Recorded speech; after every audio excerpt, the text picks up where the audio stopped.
La Municipalidad de Santa Cruz del Quiché informa.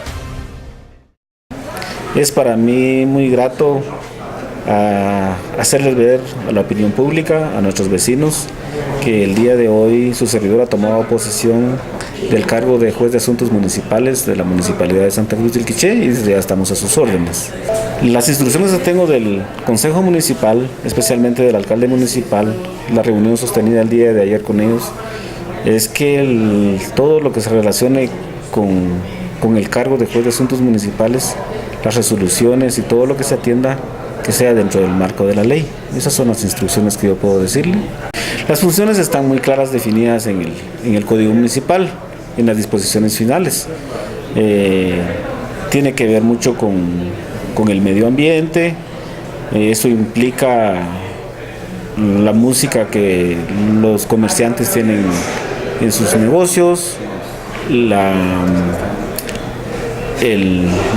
parqueo de vehículos, los puestos del mercado, también en relación al aseo, el tren de aseo, que es coordinado con servicios públicos, y entre otras les puedo mencionar esas. En cuanto a algunos obstáculos que son colocados en los negocios, frente a los negocios. Sí, deseo comentarles al respecto de que ya mi antecesor dejó encaminado la primera prevención hacia los comerciantes. Vamos a encaminar la segunda prevención el día lunes, comenzamos con la segunda. Los estimados comerciantes que no acaten las recomendaciones que se les va a dar, pues vamos a proceder con la sanción administrativa. Esta oficina es la que se encarga de las licencias de construcción.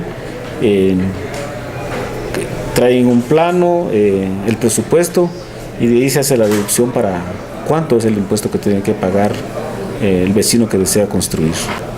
Tenemos el oficial, se llama Carlos López, es el encargado de la supervisión, y obviamente su servidor, cuando se detecta alguna cuestión que no está en ley, pues nos constituimos personalmente a suscribir el acta previa inspección. Todos los pagos que se hacen son en la tesorería de la municipalidad o en el banco con el que se tiene un convenio.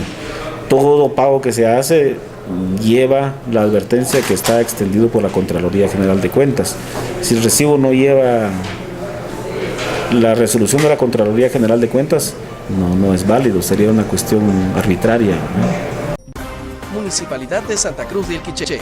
Administración, licenciado José Francisco Pérez Reyes.